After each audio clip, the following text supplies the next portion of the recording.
this bitch got buzz. Bye, black sheep of the family. Hey, apparently, nobody wanna handle me. Apparently, black sheep of the family.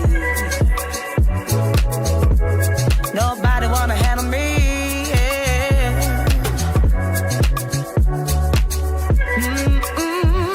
Yeah. Don't care what you say, I'll be vibing all day. Throwing shapes on the dance floor. People asking what you doing all that for.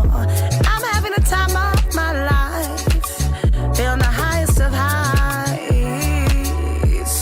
Oh,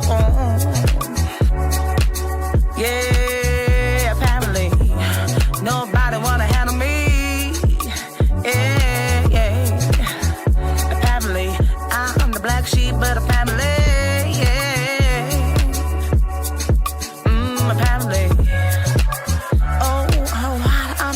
Seeing stars, stars. Ooh, I like that candy, got me feeling all nice. Ooh, got a lot to say, yeah, this bitch got balls. Bye, black sheep of the family. Yeah, apparently, yeah. Oh, apparently, yeah.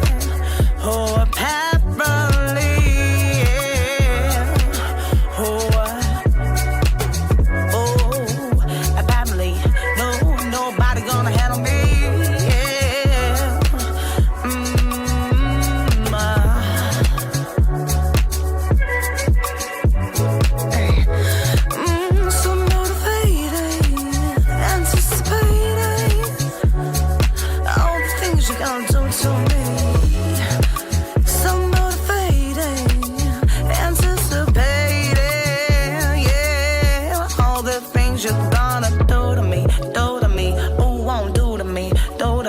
what you gonna do to me, Family, you can't have black sheep of the family.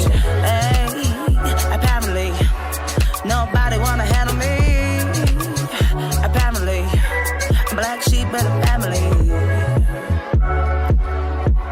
Nobody wanna handle me. Yeah.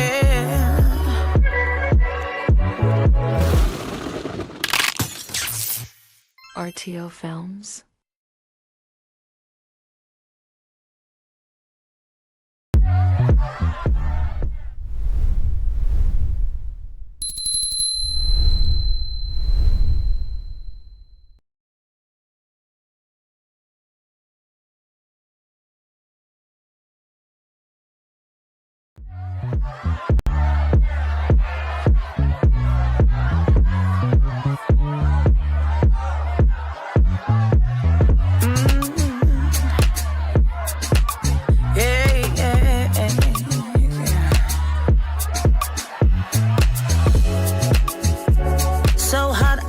I'm seeing stars. Ooh, yeah, I like that candy, got me feeling all Mars. Got a lot to say, yeah, this bitch got bars.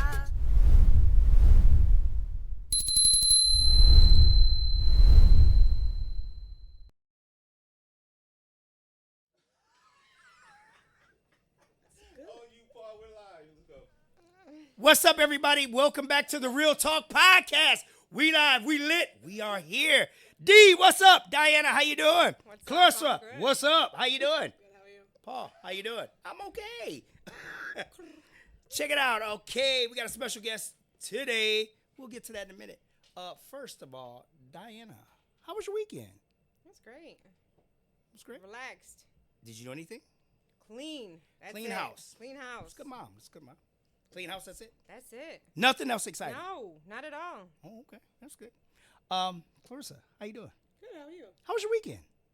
No, it was pretty good. Some music, some drinking, some partying. Okay. Stuff, That's good. That's good. That's good. So for my weekend, the Bears are for real, y'all. I just want to let y'all know that right now, all the Packer fans, Detroit, Steelers, and all the rest of y'all Eagles, slow down. Slow down. Anyway, we're going to get right into the show. We got a special guest here, Clarissa, and I got a co-host tonight, Diana. All right, so let's get right into it. So tell me a little bit about yourself, Clarissa. God. You might want to speak in the mic a little bit so they can hear Is that better? you. No. Yeah. That's my deep voice. Well, my name is Clarissa, obviously. I'm a performer by trade for, feels like forever now. That's kind of something that I've been doing for a long time. I love it. I'm really blessed to have been able to travel doing that. You know, I've been in a few different countries. I find myself based in the coldest place that I was not ever anticipating living. Yeah, I really hate cold weather, by the way, so we'll get into that later. But I was in the Middle East for a while, so I've kind of had the extreme heat. Now I'm in the extreme cold. And, you know, I built my brand a couple of different times in different places. Okay. But, you know, I really love what I do. I've definitely built a living on music, and I've been blessed that I've managed to work with lots of incredible people, and I've met some new awesome people tonight, should I say. So, yeah. That's good. That's good. It's pretty vague. Did you attend grade school or high school? I'm just wondering. Just want to ask you that, you know. Yeah. So In the UK, and where? in the United Kingdom. Ooh, that's where I'm look from. at here, D. She from the United Kingdom. Slow down, y'all. It's gonna be hot. Yeah. Okay. It's the accent. The accent. Yeah. Love it. It's all jacked up now, shit. It is. It's all over the place. My some friends back in the UK, they're like, "You sound Canadian now." I'm like, "Well, I kind of get that. You know, I'm northern hemisphere vibe, so it's like, I don't understand how I can sound Canadian, but to them, like maybe I'm more we're close. We're not far from the border of Canada, so Okay. Okay. I that can. makes sense compared to maybe a Nashville accent or something like that. I don't know. I like it. I like the accent. You know. I love it. You can and you're here. I'm here. How you like it so far? Being here in the cold. Do you want me to give an honest I want the response? honest. You on the Real Talk podcast. I don't like it. I don't like it. You like it where it's warm? I like to be in more warmer weather. I like it, you know, to be less crazy when it comes to other things. Okay. You know, Okay. and Okay.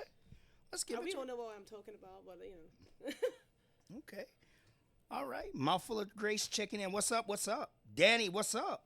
Yesenia, what's up? Please share the video. Please share. definitely Please share. share it. Please Hey, Christina says, you look gorgeous, Clarissa. Okay, Christina. Ooh. Yeah. I'm gonna follow you back, baby. I Straight don't know which camera I'm looking at, but I'm gonna find you. ahead is your camera. You can say it again. Say it again. I want to hear that again. I'm gonna find you. All right.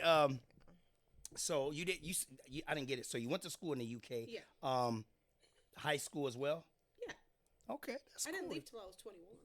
That was Okay, the see, earliest- that's, you know. that was the earliest contract I could take. You had to be over 21 to go on an international contract, which is how I kind of started my international career. So Okay. I had to wait. I'd auditioned when I was 18. I had some dodgy agent trying to get me onto a contract. Like, just don't let them see your passport. Don't let them see your age. I'm like, well, I'm not going to see that if they're going to book my fucking ticket. So Right. anyway, I had to wait till I was old enough to travel on a kind of contract because, you know, in other countries outside the UK, you know, we could drink when we were 18. And that most of the places outside the UK are 21 plus. Okay. So to go on a So- contract like that where your drinks are included and your food is included and then amongst the salary and stuff, obviously you have to be over 21. So I had to wait. So okay. So was you doing music when you was in high school, grade school? I was in, I had to make a big decision between doing sports and doing music. They kind of put me in a situation where the sports that they wanted me to be involved in, which would be like, not basketball, but we called it netball, which is a European kind of basketball. With less Netball? bouncing. Netball. Netball. You pivot. You don't dribble. You don't dribble, you pivot. So you stop on the foot you land on, you can pivot around and move around and pass through a person, but you can't bounce. So you throw the ball Stop. like this, Yeah. circles, and then shoot. Yes. So you guys say shoot in the UK, No, right? you don't have to say shoot. Is that pool or something? No. So No, when no. here it's basketball and we dribble. You have to yell, and we shoot? No. You don't have to yell shoot. I ain't seen that shit. You mean shoot? No, we don't. No, I mean dribble the ball and then shoot in the basket. Yeah, So we shoot in the basket, but it's like, so netball, it's a net. Net- Basket, netball. Same I- shit. same shit. I think it's a It's little lower interesting. because Yeah. it's a women's sport. So you have, the women will do netball. That's actually across the Middle East. They had Middle Eastern netball teams. So they had the British clubs out there. And they would have women's netball teams out there too. That's pretty dope. Okay. So I also hear soccer's big out there, right? Yeah. It's The football. real football. Yeah. It's called football, right? Football. That's how you say it. Say it one time for me. I want to hear it. Football. All right, yeah. Okay, that's good. That's good. So you came here when you was 21. No, I came here when I was 26. So I was you out came there for like 5-6 years playing out there. in where? The UK? No, in the Middle East. So I played. So the Middle East. Yeah. All right, let me get this down. So she was in the Middle East. So you left the UK, then went to the Middle East. Yep. I just want to get this right. Correct. And you came over here. Correct. How many years? This You is wanna say? probably my 4th year. No, this is my 4th year in the Midwest. I've been here for nearly 7 years now. Okay, Midwest. Okay. I'm feeling that, D. So you said you don't like it here, though, right?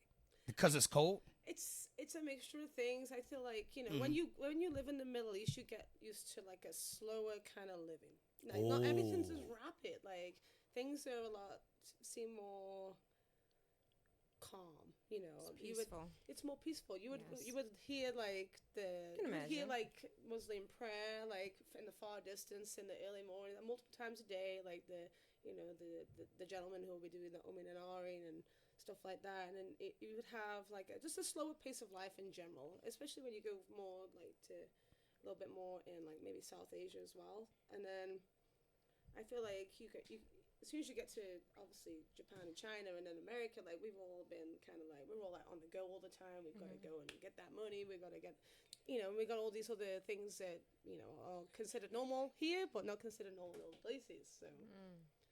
Yeah, I had to adapt. That's interesting. I have to get in the rat race when I got here, which I had no problem with because, I'm like, okay, let's do it. So you would say it's way faster here in the U.S. Faster paced. Way faster than being where you was at. They Middle make you East. grind. They make you grind harder. So in the UK, it's It's more. about the same in the UK as here, but the differences are in like some, like some of the way that things are structured with healthcare and things are just different, stuff like that. So, but I can see. Healthcare is different than. I'm glad I'm here instead of the UK right now, and there's other reasons for that too. So. You ain't gonna get in that. We ain't gonna get in that. We definitely not gonna get into Clarissa talking about back home. Also, let's get down to this. I hear that you this singer, right? You're a singer, soul singer. Let me just not say a singer, a soul singer. Yes. I believe that I sing from the soul. Talking to the mic a little bit so the people can hear you. I want to hear that. Hear the So accent. I believe I definitely sing from the soul. I never give less than 100%. Whenever I'm performing, I want it to be all out. I don't do halfsies when it comes to performing. That's my livelihood. That's my passion. That's what I feel like I'm here to do. Is even if it's just to take people away from whatever they've got going on for however long that event is with me at an establishment. I'm there to just ease the mind. I'm there to deliver an experience. It's not just me singing. It's a whole transaction of energy at this point, and I believe that that's the difference. A lot of people have a great voice. There's people out there. There's always somebody better than you vocally. Okay. I meet a lot of great performers all the time, and we talked a little bit about this early backstage. That I never want to be nobody wants to be the richest person in the room or the most talented person in the room, because then. What have you got to do? How are you going to know how much you got to grow to get to that next level? So, being a performer, I love to take a lot of things in when it comes to, giving people a different kind of experience that maybe they've had before somewhere else. And I feel like I'm doing a good job because people always speak very highly of me. I actually ended up Yelping my stuff one day, like from downtown Chicago, and I would put in Clarissa in one of my venues, and I would see all these things. Oh, maybe I can sing. Blah, blah, blah. I'm like, oh my God! Made you feel good, then, It makes huh? me feel really good. Yeah, that's good. The hard work you putting in, you get to see Yeah. what people say. Gee, that's so good. to amazing. hear. Nice. Yeah. Especially when they get a lot of shit for some things, but I'm like the highlight, and I'm like, okay, bet. I'm like, cool. I'll take it. Exciting. That's soul singer Diana. Clarissa is a soul singer. You heard what she said from the soul. It was amazing. I did some research on it. I was like, hold Did up. What made you get into singing? Who inspired you? Oh my God. Yeah, give it to me. I need to know. I got to know that. Yeah, dig deep, please. You know what? I'm gonna say this. So when I was really little, we go for them long rides sometimes in the car when you're like a child, and I would have my own little cassette player, have my headphones on the back, and guess who I would listen to? Who? Take a guess. Tina Marie. Nope. Ooh. Whitney Houston. Nope. I mean, I do like Whitney Houston. I used to listen to Michael Jackson. Hold up. I used to listen to Michael Jackson all the time. No Janet. I mean, Michael Jackson at the time was I just had the access to them cassettes because we're talking about tapes. Right. So, Did you have a Being the favorite? She's telling her age. What's your favorite? Duty Diana's my favorite. Ooh. No. I have a lot of favorites. What's that one? Oh shit, I'm trying to think. Man in the Mirror is probably one of my favorites. Yeah, that's a I good love one. that song. That's a good definitely song. a good one. That's a reflective song. Makes me Makes you think a little bit, right? Yeah. So, being a little kid that you were, probably around 11, 10. I think I was younger than that. Maybe a little younger. You're a little younger. Yeah. You were listening to Michael Jackson. That's what caught you with the singing. I think so. Yeah. I feel Pretty like much, your ears the was ringing. emotion in his voice, and I would just like kind of.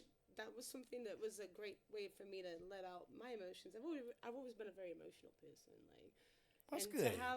That was my way of communicating about what I was going through, how I was feeling. And it was definitely obviously an outlet, and it was also a way to connect with people that may not have been able to connect with me otherwise.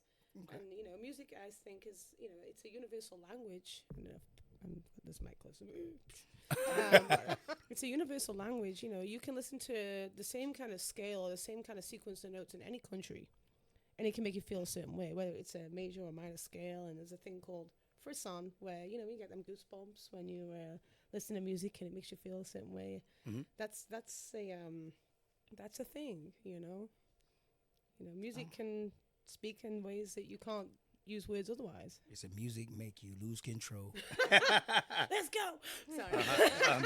Jason Booker says she definitely has a voice. Fire. Yeah, Jason. Jason jumped on. Jason, yeah. Yeah. And he said he liked her voice. That's what I'm talking about. Michael Jackson. I'm covering that, that's what basically inspired her. Mm-hmm.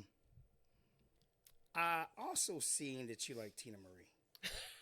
Now, guess what, y'all? People at home, I am a sucker for Tina Marie. Yes. I love her. I play her all the time. And I heard Clarissa. I seen Tina Marie. Yes. I said, hold up now. I definitely got to talk to her. What's your favorite song by Tina Marie? Do tell. Yeah. I think it's got to be either... I love funky. I love to get funky. I love to get, when I'm working with a full band, that's got to be I'm in a whole different element. I'm making everyone break it down, and we're all having that interaction on stage. So I feel like it's one, what's the one that's something love? Oh my God. Take your time. N-O-N-E-Y. Okay. Never did a thing for love. Okay. So I can't remember the name of the damn song now. I know the lyrics. it's probably gonna come back to you. I know. I want to Google it now. I'm getting mad at myself. And Andre says she can definitely blow. Danny goes, yeah, she can sing. Sing. Yes. That's good. That's good. D, give me a little something more.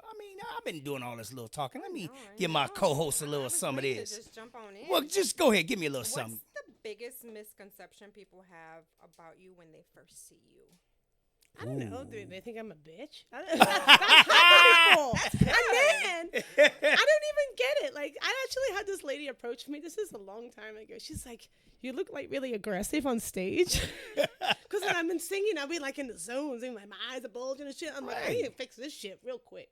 That's still good. And You're being yourself. But I was just so intense with everything, and I had to learn to kind of drop my eyelids. Okay. Try to mellow out.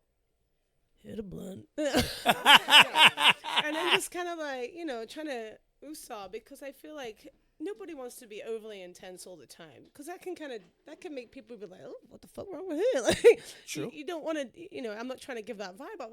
Even though I'm super passionate about stuff, somebody else is just there have a good time. They don't want to see all that. Dig shit. that. I dig that. They just had to enjoy it, and then they don't even know what to expect sometimes because not everywhere I go, people are coming for my show. Okay. They're there just having a fine dining experience, and I just happen to be there, and then they happen to get something else with whatever's going on, and then that's really nice because that's how I connect with new people. Yeah.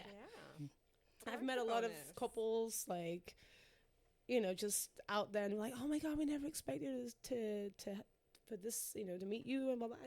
I make some really great long-term friends. I have people come from different places and come like downtown Chicago like randomly. I'm like, oh, they're like, we came here for you. I'm like, oh my god, and that really touches me. It's really nice that I've had such an impact that people are willing to travel to come out and all that good stuff. It's really nice. Have you ever performed at the Prism in Chicago? No. Have you heard it? Okay, it's a big club.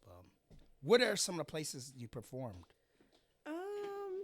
In Chicago area. In Chicago?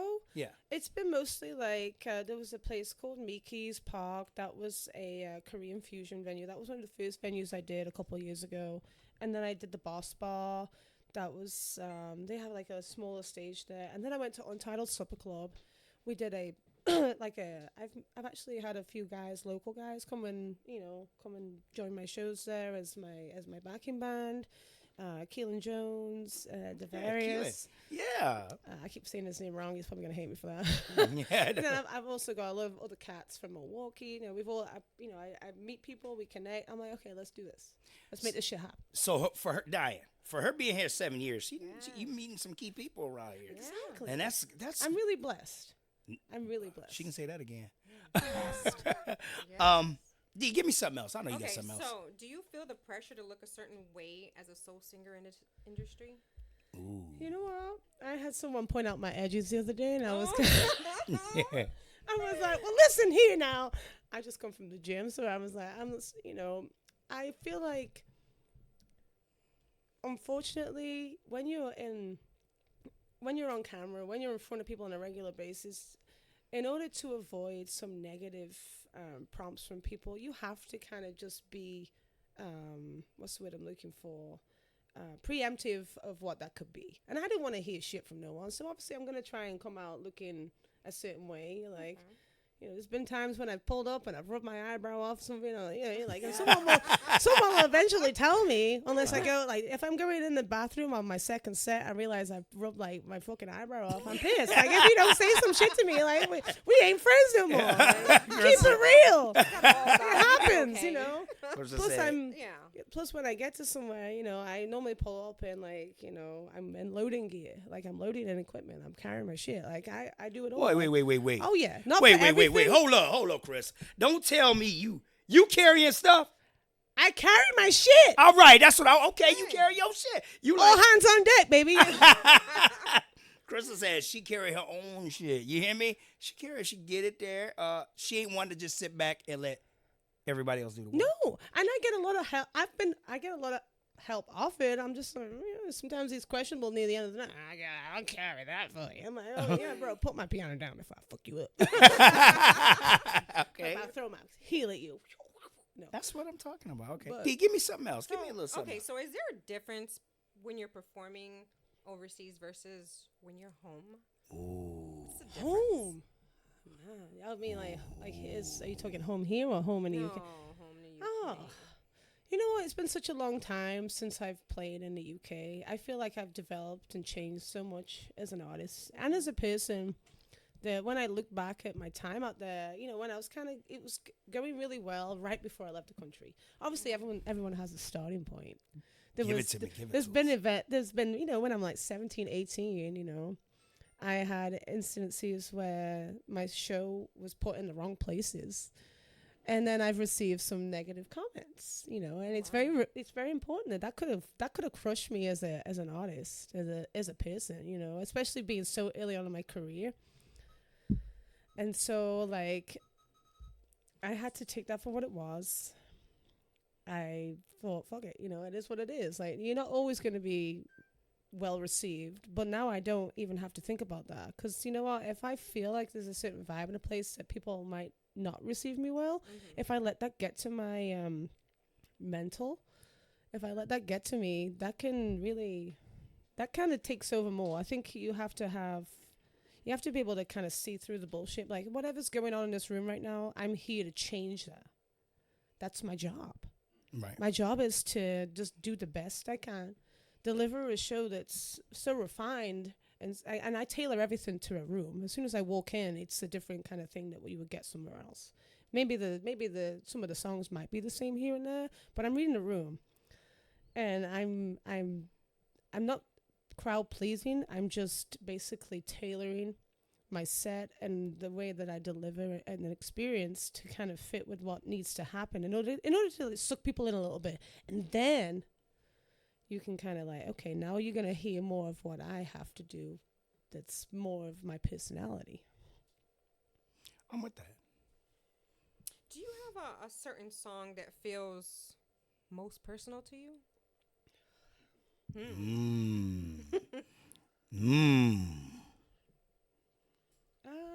I have a few, but one of my favorite ones that I've written is "Cry."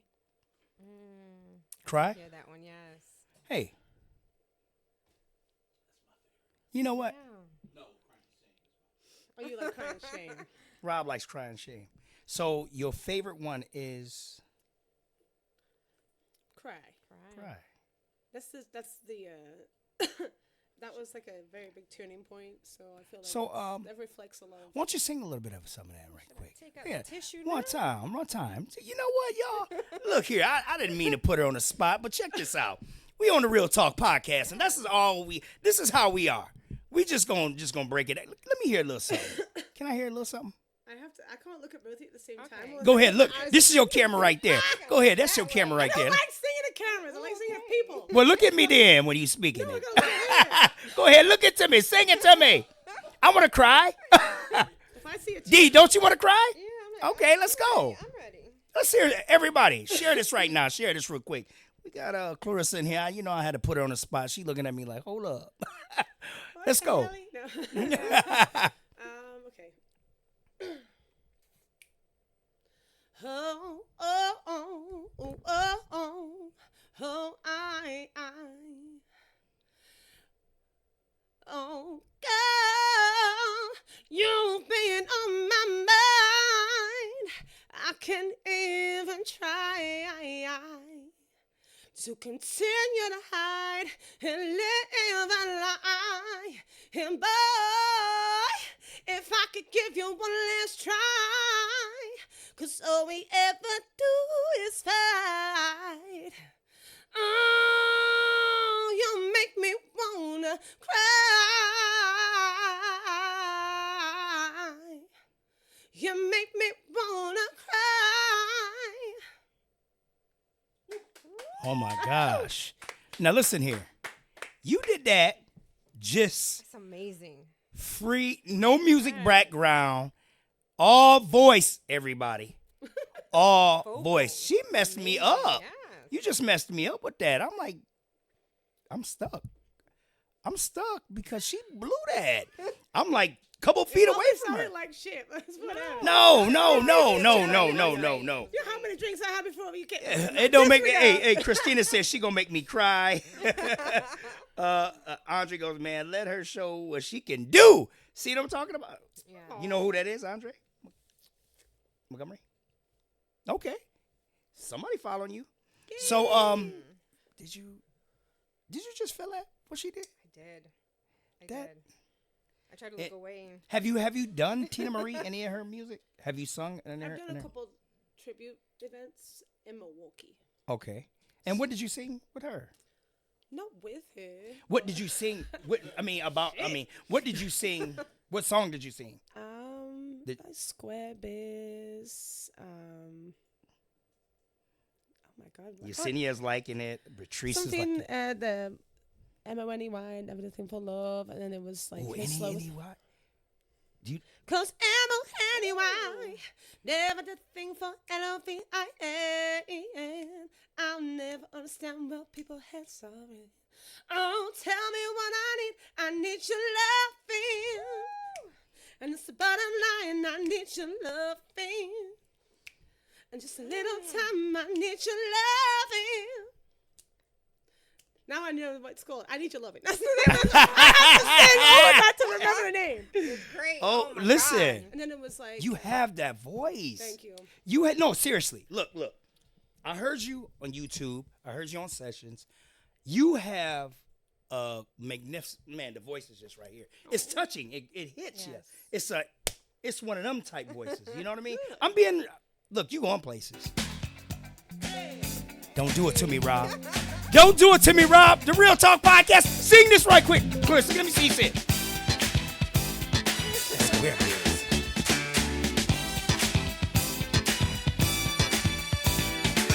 I'm talking squares to you, baby. I'm talking love. Steady. I'm talking squares to you, baby. I'm talking love. Steady. That's what I'm all I'm talking crunchy about. and shit. That's what I'm talking about. You God. can sing Yes. for real. Goodness. I'm with that. That's not my bad. I don't care. I was feeling I've it. been drinking today. It make no difference. Actually, it doesn't. You're right. Hey, my buddy Dennis got me clapping at work like I'm on the show. I know what you're talking about, man. Give me something else, because I'm gonna ask her to sing something else. Not you. You ain't gotta give me nothing else. Come on. I'm done with putting you on the spot. But let me tell you something. When it's like that, people gonna it's one of them. It's one of them. Good. Yes. Otherwise, I gotta give up. Shit. I ain't here trying to kill shit. I didn't know what the fuck I'm doing. There you go. That's the attitude. That's to when have. I can't. Give me some, D. I'm sorry, D. Okay, so if the music industry disappeared tomorrow, who will Clarissa be?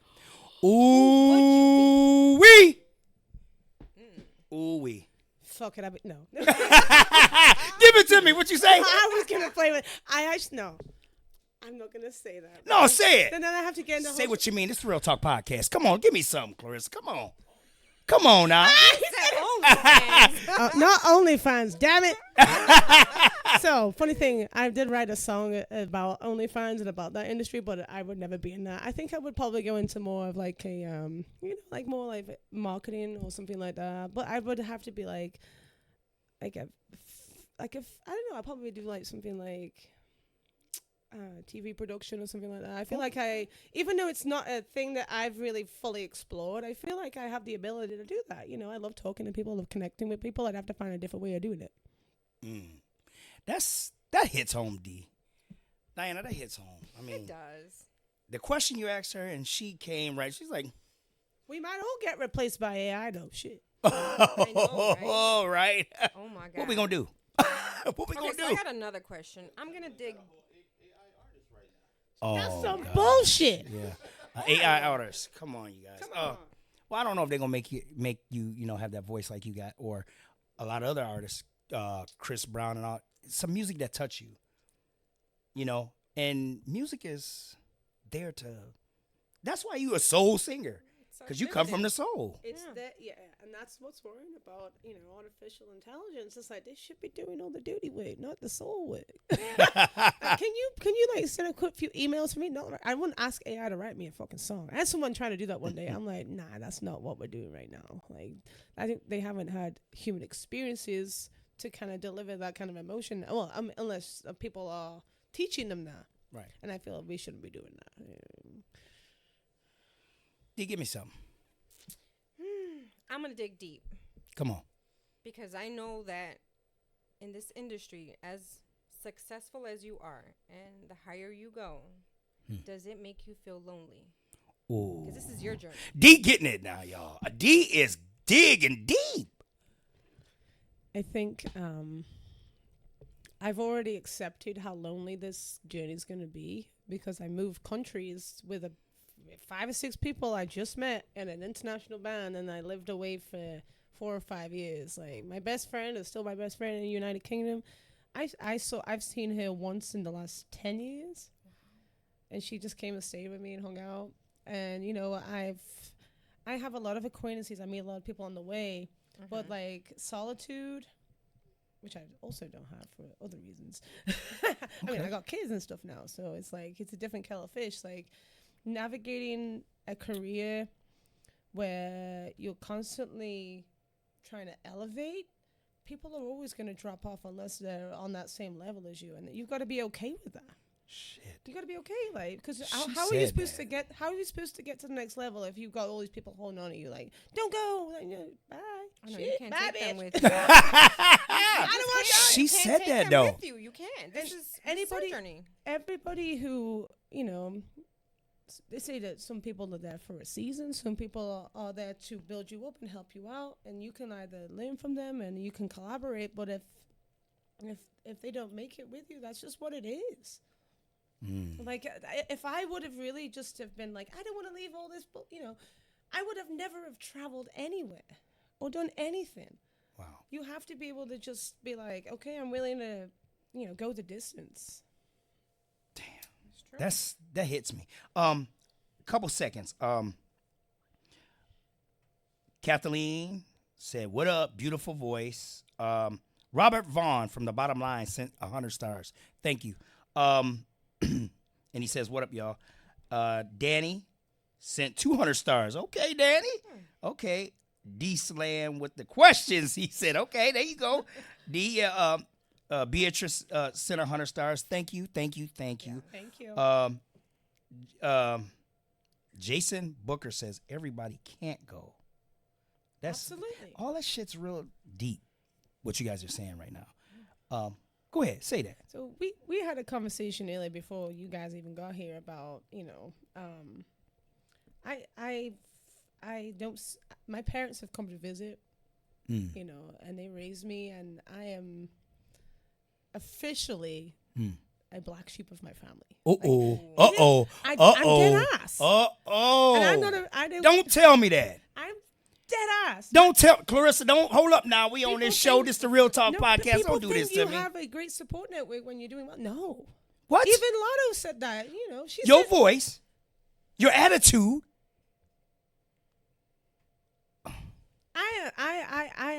I'm absolutely like, I'm building this with my bare hands alone. Like, You're going for your dream. Absolutely. And not everybody can accept that. And especially when I've had very significant people turn around to me like, why don't you do something normal? Like, what's normal? What the fuck is normal? What the fuck you want me to do? Right. Like, shit. Come on you now. want me to give up something that I'm Passionate about. Not only passionate about, that also allows me to have that time to be be a creative.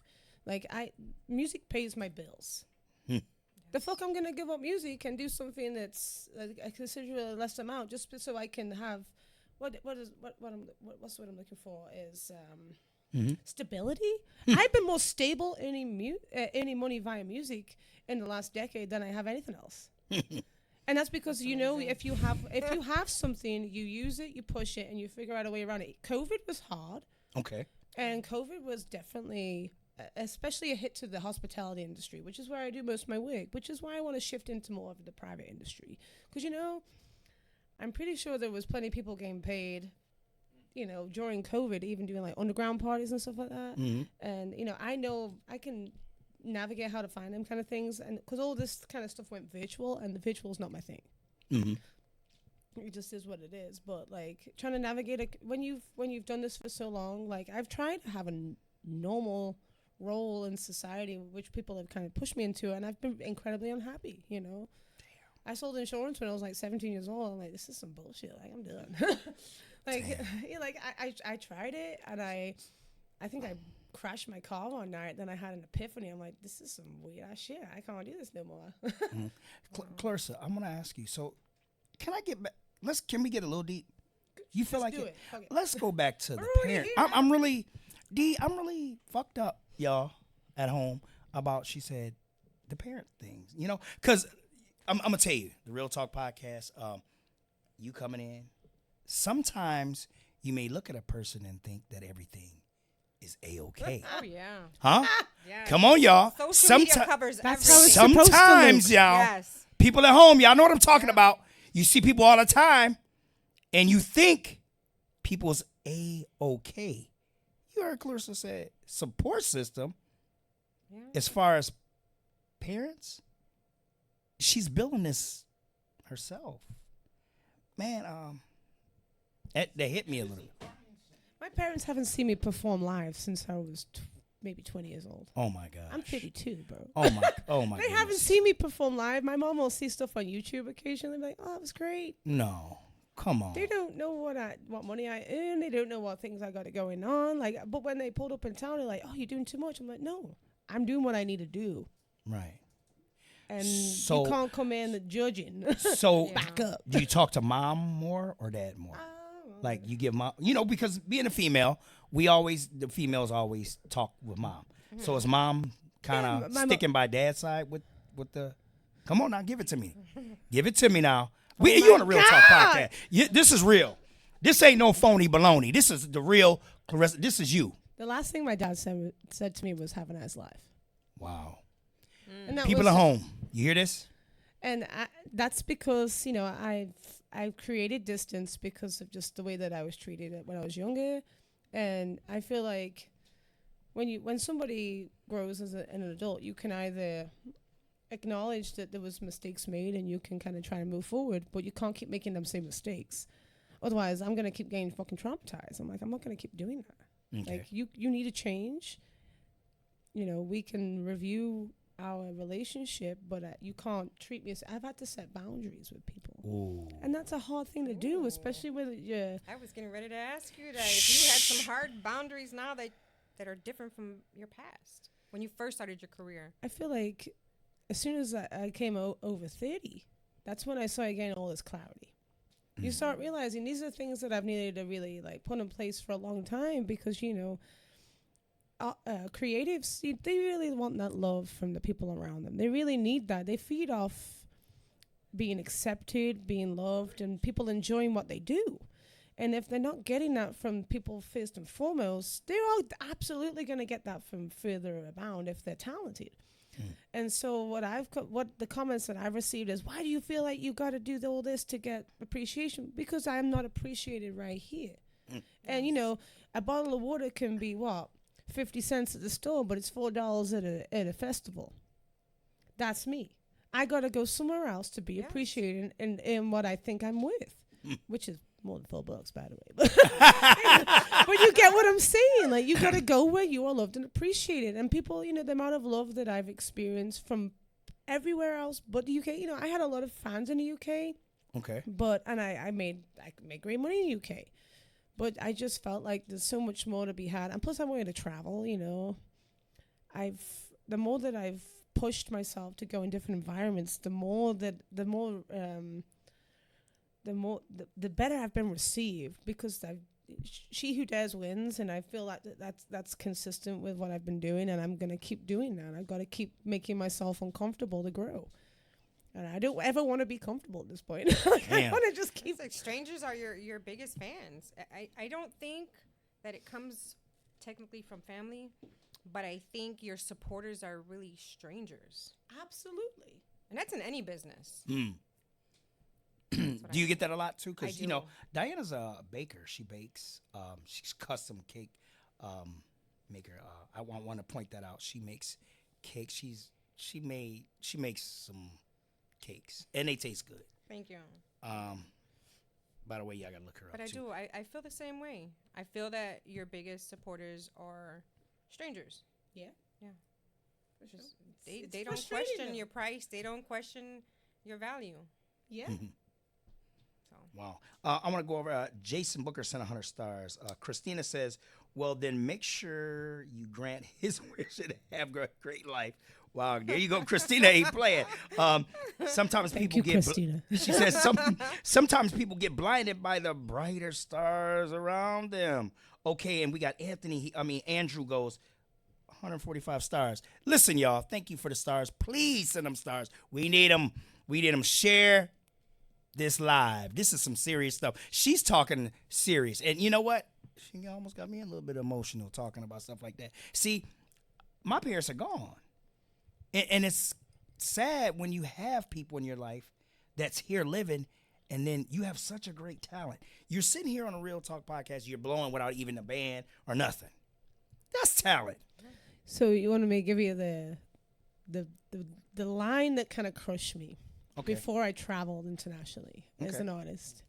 I try to tell my dad that I'm going on this contract. So bear in mind, a contract that came about, it fell through around Christmas time in 2014, 15. I can't remember which year exactly. It fell through, but I'd sold my car. I'd left my apartment. All my shit was ready to go. It fell through. My grandfather passed away. And I was obviously in town to, be amongst that and to try and get through it with my family. It was just all jacked up. And I got another offer to go abroad for an extended period of time. And I told my family again. And the line, which has been said before for other things, you're living in a dream world. Who said that? My dad.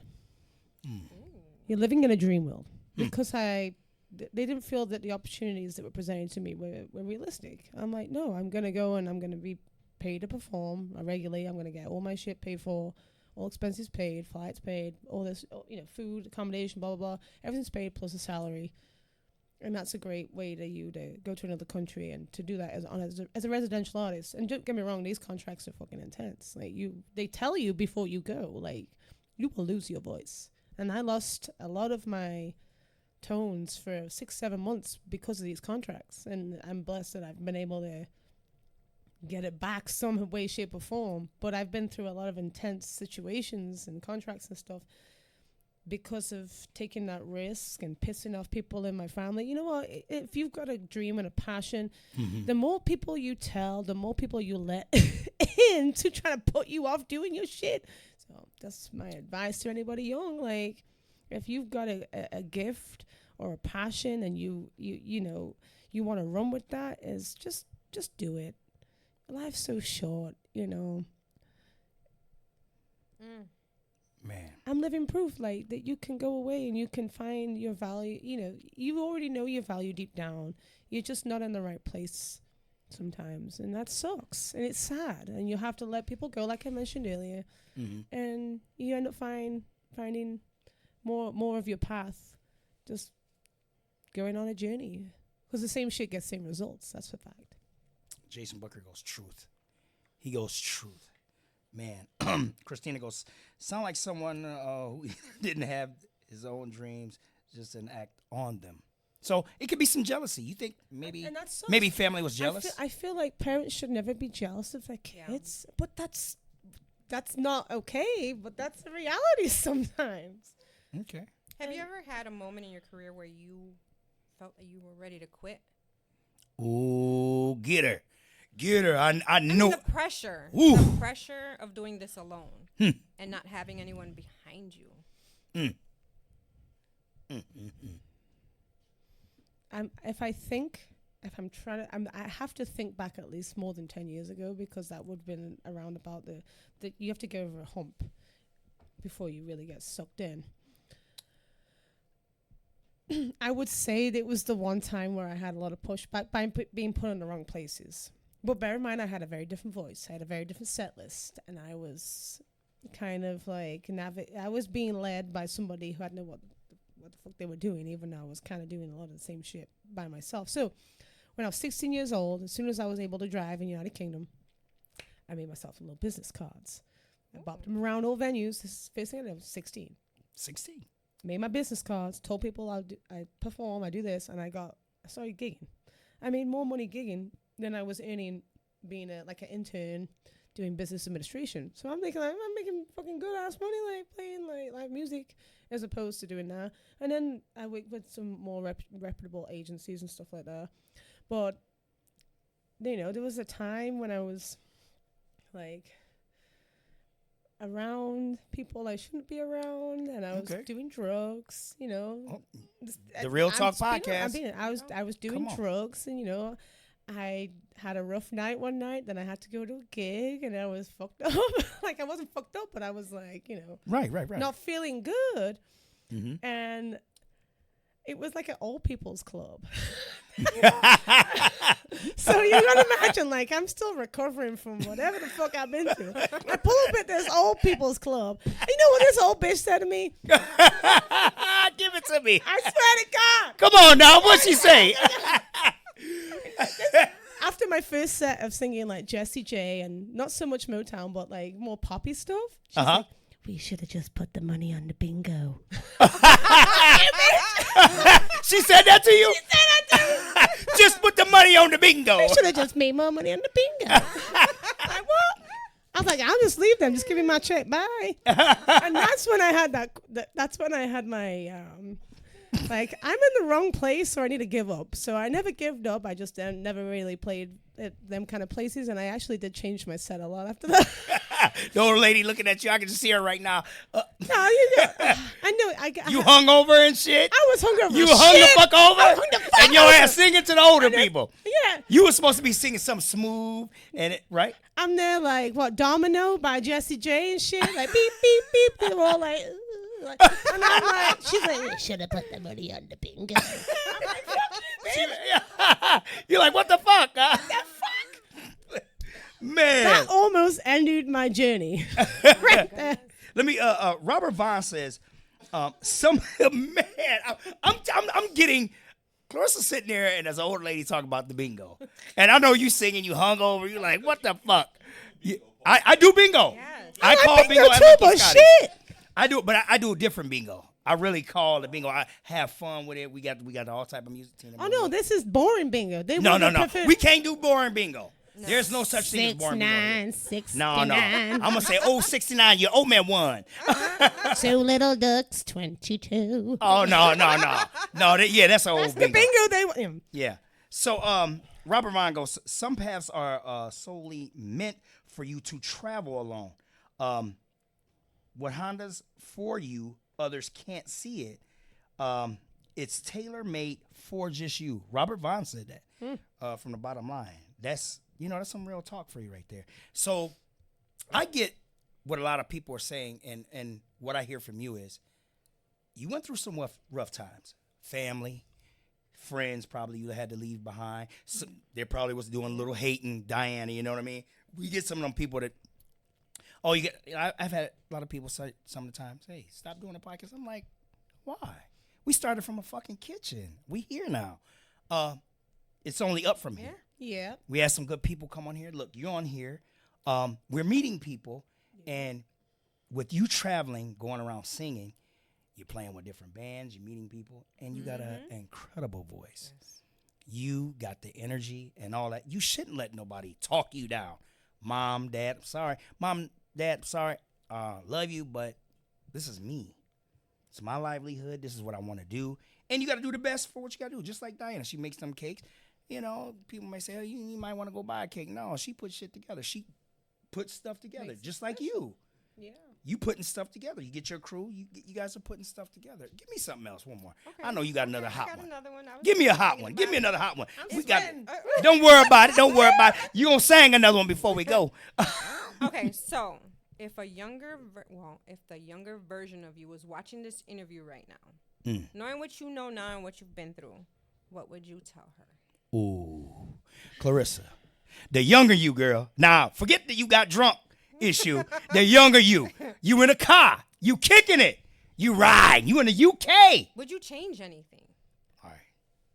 I think sometimes you've got to go through some bullshit to really be able to like see things with a different kind of perspective. Even though things have been difficult, I think them wake-up calls are definitely with what they feel at the time, but then you can reflect. You're like, okay, I really needed that kick in the ass. But there is, I feel like if I would have if I would have felt a little bit more confident and known my worth a little bit earlier on, I could have avoided some things. For example, maybe I would have held out a little longer for certain contracts. But again, that kind of messes with the journey. The journey is what the journey is. Like you go through ups and downs, leaps and bounds, and that kind of shapes you as an individual. And that allows you to be able to, if I come across any BS in the future, I'm already kind of equipped mentally to be like, okay, bet. Like I know when to kind of walk away from a situation. I know how to do my due diligence to navigate, anything that could be problematic. Like having to kind of do a lot of things alone. And business-wise, you kind of learn, you've kind of got to vet certain situations. You've got to be careful who you hang around. You've got to make sure people have your best interests at heart. And I think if I would have ever made it bigger at a younger age, you are definitely in a situation where you can be exploited more easily because you have less life experience. And so, a lot of these younger artists, we've all a lot of different stories about celebrities and stuff who've kind of, they've gone to some parties and they've done some shit and then now they're all fucked up, and I'm not going to say I'm not a little fucked up, but we're going to say, you go through what you go through. You been to a P. Diddy party? No, I haven't been to a P. Diddy party. Hold on. Clarissa, it's Real Talk Podcast. You been to the P. Diddy party? I actually, no. Have you been to any parties in the UK that's similar to P. Diddy? No. Okay. We both look like. we looking at you like, you sure? You sure? But, I actually wrote a song about some experiences that I've been in. And I wrote this song about a week ago. It's called Don't You Want the Fame? And I'm really excited for this release because, there's an artist, British artist called Ray. She talks about certain instances of we all know there's a lot of drinking and drugs and partying within the different kind of industries. And so you are definitely vulnerable as an artist and especially when you're rolling alone a lot. Mm-hmm. You don't necessarily have a bunch of people looking out for you. You kind of ride the waves and taking the risks, and then you can also get into some bad situations. I've done great photo shoots with people that I've just met. I've had to come in and network and meet people. And do I really want to meet this person? Then you go on there, you have kind of vet them from the social media. Mm-hmm. I've pulled up in this weird and wonderful place. Got the lock on the door, and it's inside of a storage unit. You're like, shit, am I gonna get locked in this bitch and my body's parts are gonna get chopped off and my organ soul? You don't fucking know. Dead ass. Right, yeah. Well. But no, I've managed to meet a great photographer and we've done shoots and we've come up with some great shit, but you have to, them risks, you don't know what, anything could happen. Damn, man. Yeah. So yeah, I would definitely say to my younger self is know your worth, and just have a little bit more confidence in yourself so you can manage to potentially sift through some of the shittier things that you can come across. And that's you talking to your younger self. Oh yeah. You would tell your younger self, slow down, pay attention to your surroundings. Mm-hmm. Basically is what I'm getting. Yes. You're saying to the younger Clarissa, girl, slow down. Pay attention to everybody. Mm-hmm. Look at the room. Yeah. Everybody ain't your friend. Everybody ain't Don't your friend. fuck with them old people clubs. They want that bingo money. Yeah. The bingo really messed with you, didn't they? When they said that bingo, Clarissa's going back to that bingo episode. We could have spent the money on bingo. Yes. I mean, I'm not gonna What say did you drink? I'm curious. What did you drink? Today? That you was all fucked up there at the bingo when you showed up to do the bit. I wasn't fucked up there. I was just there. I wasn't fucked up. That was part of the problem. I remember what she said. Oh man.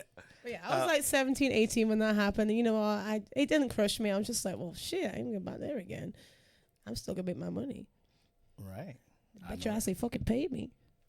They paid you. Not for you bingo. did it. Not She for gonna go bingo. find me with her whatever she got. I'm really picturing the lady probably sitting. Was you on stage? I don't remember where I was at. I was Okay. at the side of the stage trying to do something. I don't know. Give me something else, D. I know you got some over there. Your brain is working. And you know what I'm thinking about, you guys, though? Seriously. The older lady probably talking to you about the bingo. She's pissed That's that you forever. didn't sing probably something real low key. And, you know, they wanted to be, you know, you was probably all pumped up with it, right? I don't even know. I can't remember the shit. I don't even remember what I was singing now. That shit. I know I was throwing down, and then you know, Alfred in the corner just rolling his eyes or whatever. I'm like, whatever, man. And this is because you know why this happened. Cause let some dipshit book my shows for me. Okay. So I let this older guy, he was like, I'm going to put you in such and such thing. We're going to get you on cruises, but can you do a couple of these places? I'm like, sure, whatever. Fucking lying piece of shit. And I'm like, this is the last time I put my faith in somebody. I even had to cuss out one of my other agents at one point. I've cussed out a couple of agents at this point in my life. And you know what it is? It's just like, everybody wants a slice of what you got going on. This is why people have offered me management in the area, and I'm just like... And I will go and I will check out the website and like, oh, shit, even your website ain't bad in mine. I build my own shit. Like, I'm not great at a lot of stuff, but you can't offer to like really manage somebody if you can't hold just the basics down. Like, don't be trying to come in and run my shit if you can't like even put together a contract. Like, get off my line. Yeah. Wasting my time. That's another song I wrote, by the way. Give me Okay. Give it to me, D. What part of yourself did you have to unlearn to survive this industry? Did you have habits? Ooh-wee. I'm unlearning it right now. I'm unlearning I'm unlearning. So they say that, well, one of the things I was reading recently is a lot of the person that we think we are right now is basically been created out of survival. Like who I am right now, I've developed out of survival. Like I've learned to be a people pleaser. I've learned to like try and, you know, in that love and respect, because that's something I've tried to basically, I translate that into money. Mm-hmm. But now it's like, I need to shift my brand to be more unapologetically me. And I feel like that gets even a stronger response, be like, okay, she's being, you know, honest about how she really feels and what she really thinks about life and what she's really going through. And I feel like that actually resonates with people better than you trying to pretend everything's okay. Because people smell bullshit, you know. Like I've tried to avoid certain things on podcasts, and I've tried to avoid talking negatively about things in my career because, you know, people want to jump on board when there's a negative thing. Negative stuff always travels faster than positive shit, unfortunately, and it's just the way we are as a species. But yeah, I just feel like now is the greatest time to be honest and be real about, you know, this shit ain't easy. You know, it's a grind. Not everyone's made to do it. And, you know, you've either got to go in wholehearted or you can't do this shit halfway. I agree. Beatrice said, shout out to the Real Talk podcast. That's what I'm talking about. Man, that what she's talking about is really, really hitting. You know, agents. She's came across some bogus agents who ain't had their shit together. Right or wrong? Facts. She said, you can build your own website. You ain't got no contract for me. You booking me in an old folks' home. I'm drunk from the night before, and I'm getting cussed out from the old people because I'm singing some mic shit. And that's when I learned to just do my own thing and navigate my own stuff. And, you know, a decade in, I feel like that's been the best decision I could have made. Ooh, I got a good question before. Robert Vaughn goes, what is the highlight? Yeah.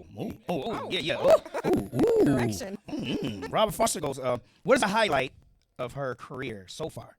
And I'm curious to know if she wants to be signed or if she thinks with the way the industry is going, if it's best to stay independent.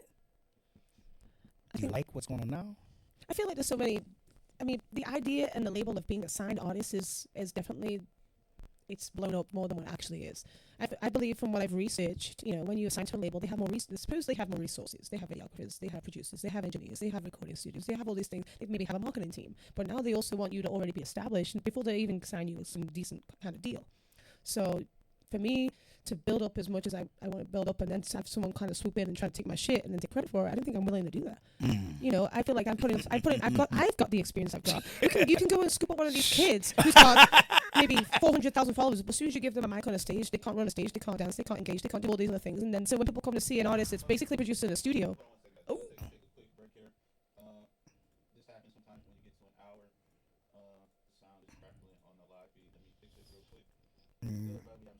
Give me 1 second, everybody. 1 second. Get my shit. Fixing the sound real quick. We crackling. You might not be able to hear it, but I can tell that we got some crackling. Give us 2 seconds here. Yeah.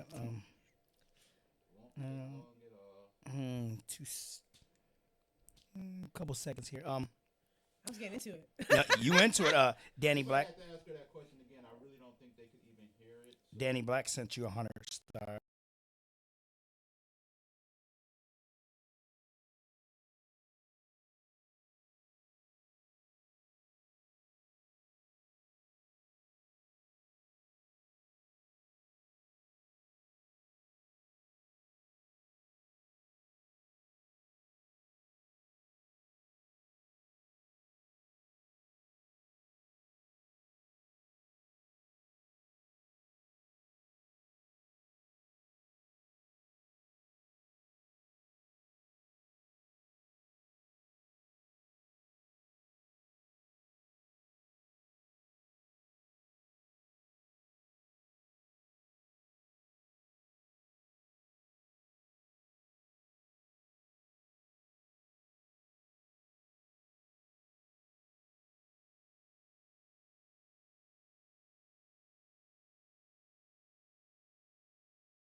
That's good.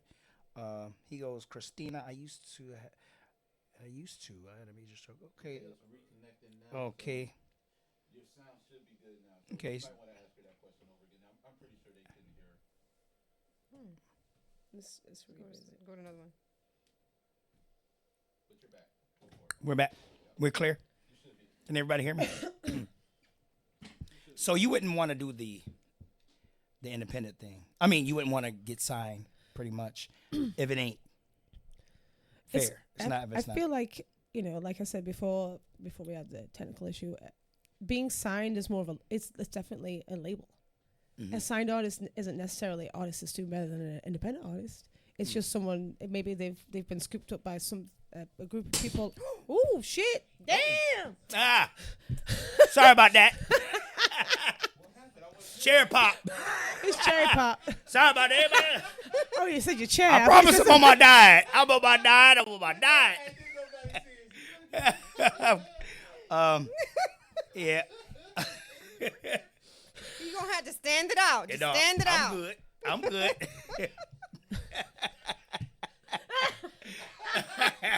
So,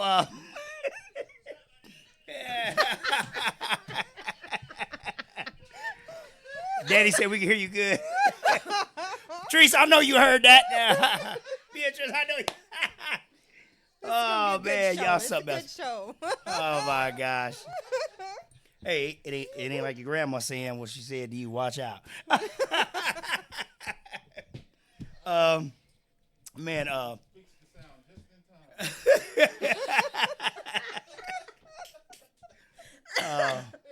time. Yeah, I feel like if you're an artist that's kind of already established and you've learned to like gain resources around yourself and you've got a lot of connections, like, unless you're getting scooped up by a really significant label that's going to really boost you with, like a significant marketing budget, like everything else is kind of like you're getting taxed for heavily. Ooh. Especially like when you look at the end, like by the time you actually get paid, once they've paid their engineers, once they've paid their marketing, once they've paid all these other things, what's left is basically what you are paid for. And, I've reviewed some contracts and stuff like that, and I'm just like, for what I'm doing independently now, and I'm basically in charge of how I operate, I'm in control of all my licenses and the way I choose to navigate my career, without outside influence and restrictions as an artist. Like, I feel like unless it was something really big, I'm not gonna even entertain it. Why would I put something in my momentum right now? That's for me is me like giving up on my ability to grow, even though I feel like, there are things that people are using in social media wise, which are giving them a heads up, such as like sponsored ads. It's become a monopoly now where you pay for more exposure via like sponsored ads and pumping one. It's basically a marketing budget.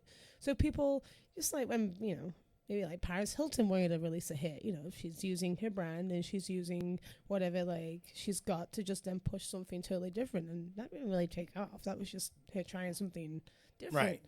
You know, but that's essentially saying that anybody with money can just throw a bunch of money into marketing and essentially try and make something successful. But whether that sticks and whether there's any longevity to that, you know, that's not guaranteed. I like that. And Clarissa got a good head on her shoulder. She's like, hold up, I'm not gonna do all this hard work, getting on these stages, showing you what so you can just give me a label. I'm the label, huh? I'm the label. Chris is the label. I'm on the stage. I'm working shows with the old, the new, the young, whatever. I might do a little bingo or something. He mentioned highlight wise. You know, there has been one of the shittiest things that I experienced when I did move to the United States, and there was a lot of pay to play. Like, why the fuck would you do that? If you're a good artist and you've got people who are running shows and actually promoting shows and want an audience to have a good time, you should never be charging a good artist money to come and entertain an audience that's already there. And I've come across that. I've never paid for it, but I've heard about it, and I've had people approach me about it. I'm like, you got me fucked up. Like, before I left the Middle East, I'd opened for multiple celebrities. I'd opened up for Rick Ross. I'd opened up for VIC. I'd opened up for DJ Unk. There's in a band format, also a solo format, and I'd hired dancers. Like, I've put things together, and I've delivered shows in different kind of capacities that I've been paid good money for. So when I come to the United States, where everyone's apparently desperate for an opportunity to be on stage, like, are you really going to have some fool come in and pay you 2 G's to come and embarrass himself for in front of an audience before you open up for, like, you know, got another celebrity coming in? Because that's some bullshit, and that shouldn't be happening in the industry. But unfortunately, it is. Because everybody want a chance to try and show off what? Like, I don't know. I don't even understand how that kind of shit would really benefit. An upcoming artist, right? A younger Clarissa coming up, got the same skills. What could you tell her? What could you tell somebody that wants to get in your profession, sing, and all the obstacles they're gonna see? You got to be willing to wear a lot of different hats. In order to not have to rely on or have to pay for multiple services. Like, for example, like, you know, one of the things I don't regret paying for is me meeting a great engineer in Chicago. You know, I don't have a lot of time on my hands to learn all the tricks of the trade of being a producer and a vocal engineer. Like, I would love to learn it. I'm gradually going to learn it. But for me to actually get my voice out and to try and get my sound out in a manner that's going to be, you know, time-worthy and reflect me as an artist at the time, I can't afford to have to go and do a backlog of, you know, 2 years in an engineering setting trying to learn how to deliver that in the studio and how to replicate that, because I want to be the artist. I want to be able to focus my energy on getting better at what I currently do, because you can be a master of one thing, or you can be, you know, I could be taking that energy away from me growing as a performer. And as much as I want to be able to do these things myself, some things you need to delegate, some things you need to be able to do little bits of. So just, for example, like my booking. Like, I've got, you know, Sunday, Monday, Tuesday is the days that I can really dedicate to me making sure, like, all my contracts are sent out, all my advertising stuff's leveled out, and that's a few hours a day, you know. But then navigating that as an independent entrepreneur, you know, and artist, you know, you have to be able to just, like, you know, I'm lucky that I did, like, it's not, I don't always consider the United States, but it's almost like it's a degree in business administration when I left high school. So I did that, and I've learned how to utilize that in an entertainment industry. So while people are like, well, you need to do this, you need to do that, I'm like, well, don't worry, I got a lot of things down, and I have, like, a strategy to a lot of different things, especially when it comes to, like, you know, going out of town and playing on the East Coast. Like, I'll be doing logistics. I got to get down there. I got to play all these shows around certain dates to make sure I make a certain amount of profit while I'm in town. You know, that all takes me using, you know, certain tools. You've done a lot of shows in Milwaukee and... And so I go down to Virginia like 3 or 4 times a year, and I'll go by, like, the Hiltons. I'll play with multiple agencies and hospitality groups who cater for, you know, high-end venues, fine dining experiences, live music venues, and, you know, there's the different kind of things going on. But I go down there, I tell them when I'm going to be there, I book a bunch of events while I'm in town, I do all the back-end stuff, and I'm there, I run in, I run out, and then, you know, I rest for 3-4 days, and I'm back on the game up here. Like, That's good. I just keep it moving. So, what's in store for you for the future here? So I heard earlier you were talking about you working on something new. I'm kind of trying to navigate my brand into a different era now. I feel like everybody changes as a person, and I feel like my music has to reflect me as an individual in order for it to be, you know, in order for it to feel real. Like I'm getting better at writing. You know, I write all my own songs, and I feel like a lot of my songs have connected to wonderful people who've gone through a lot of similar things, especially when it's come to like grief, loss, growth, and then, you know, leaving people behind, whatever. A lot of my songs are about that kind of thing. And now a lot of my newer songs kind of reflect a lot of other things that I've experienced. And also I've threw some fiction in there, and I'm throwing some other different kind of styles of writing, and I'm kind of shifting my genre a little bit into more of a hardcore vision of what I feel reflects me as an artist.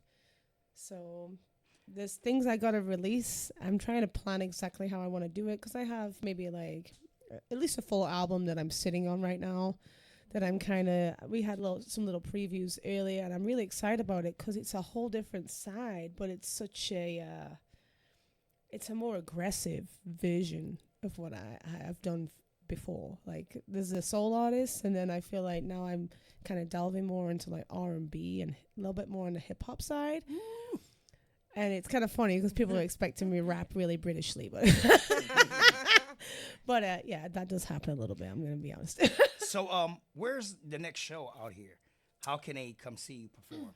So I do have a couple of shows this weekend. I'm going to be in Milwaukee and in Racine. So Friday, you can find me at the Lower Level Lounge, which is on Buffalo Street. That is going to be for a ladies room, like, so a lot of R&B kind of vibes, some soul with some live keys. Going to be a couple of other singers who are all going to come in, and maybe we got a couple of musicians coming in as well. It's going to be like a nice collective for the evening. I'm going to be opening that up and doing that for the most of the evening. And then on the Saturday, I'm going to be at Teases and Racine. And that's going to be, obviously, Wisconsin. Okay, I'm going to check it out. We're going to go check that out there. I'm going to go see what's up, because I like what I hear. Going to be dope. I'm excited about that one. Good vibes. So you got future shows this weekend. And how can they, if somebody wants to book you, how can they book you? So I do operate through my website, which is www.thisisclarissa.com, or I'm easy to find on Facebook. You know, if you DM, you'll probably get an automated message, but I will see it and I can get back, and, you know, we can discuss. Get the booking, y'all. Your live experience needs. Yeah, get the booking. Did you have anything else you want to say? You got any shout outs you want to give? Any special thank yous to anybody? Or I want to thank you both. Oh, for interviewing me today, Mr. Robert Foss over there. Mm-hmm. RF, is it 39 or 38? 39. Don't take one away. RF39. Don't take one away. RF39 Productions. Don't take one away. Yeah, it's always nice to meet new people. So it's nice. We locked in now. We locked in. Yes. Maybe I can have her help host bingo. Play your music. Now you know what to play. She'll be traumatized out there. Oh my God, PTSD's gonna kick him. She'll be like, what the fuck? What the? I got some older ladies, but they're hip. They're ready. They gonna like to pay hear. them to heckle Hey, me? look, you can play your cut, and they're gonna like it. I So know. I play the upbeat music. We playing bingo. Bingo is hot. So yes, www.thisisclarissa.com. Yep. So you can see her this weekend, Friday and Saturday, like she said. Other than that, that's almost our time. A special shout out to Rita Mayfield for always looking out for the Real Talk podcast. Platinum Works, if you need your car wash, on Belvedere. Woo! Shouts out with them. Clarissa, before you go, let me see if Rob can play a little something hot for us. Come on, Rob. Oh Rob, play a my little something hot. I mean, she ain't got to sing nothing. She ain't got to sing nothing, because I didn't have her sing a couple times. But play something real hot that she got. I'm sorry. Y'all played something when I was walking in, and that shit was pounding. Yes. Oh, Okay, well, Oh, give me man. something then that some older she got Play then. the one with the new music video, the one I sent. Okay. So You sent a couple, right? It was a music video I actually recorded down the street. It's called it's apparently it's one of my oldest songs, but we did the music video really recently. Apparently, yeah. This is Clarissa UK. It's on YouTube. We got a closing song for it anyway.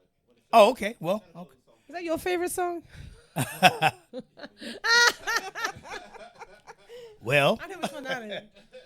she did my Tina Marie, so I'm happy for that. So, Diana, I want to thank you for coming on short notice. Big shout out to George's was. Food Truck. He had to do that chicken, when business calls. You got to do, you know what I mean? Actually, I might have her next week come on. Maybe Hazel will be on with, and we can have Diana bring her cake on with another special guest. Maybe we can do something with Clarissa. Actually, we was gonna do something, and I was gonna put up the picture. I was trying to have her because she can really do it. I was like, man, do her little. And I was like, what? Yeah. It was last night. Yeah. So it takes a little bit. She customizes. So we're gonna do something. We're gonna be hanging out with Clarissa though. We're gonna do some stuff. Yay. But that's our time. Thank everybody. Thank you for tuning in. Next week we got a nice show. This whole month we got a nice show coming. So Clarissa, it's been fun. This is what I'm talking about. Upbeat. Thank you. And she can sing without the music background. That's what I like to hear. Shit. I want to hear A, B, C, D. I hate you. Give me some RF39 Productions. Hit it. Also, be looking for sessions.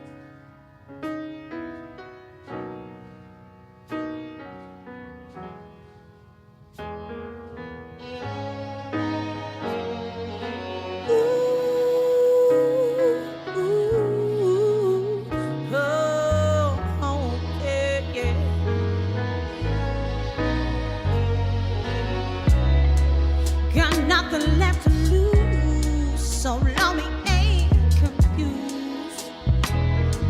Something's got to give. I'm tired of feeling all stressed, fighting for my happiness, but I won't let you hold me down. Whatever goes up, it must come down. If it don't go through the clouds, you can hear me now, but you can't see me now. And there's a crying shame too. Baby's down the line. I feel like I'm running out of time to find my peace of mind. And everybody knows that this flower can't grow if you keep on getting me low. You can hear me now, but you can't see me now. Hey, there's a crying shame. Ooh, ooh, ooh, ooh, crying shame. Crying shame. Oh, mommy and daddy didn't believe. Said I was caught up in a dream, and they still hurts me now. They say some people don't always say everything that you believe, but I just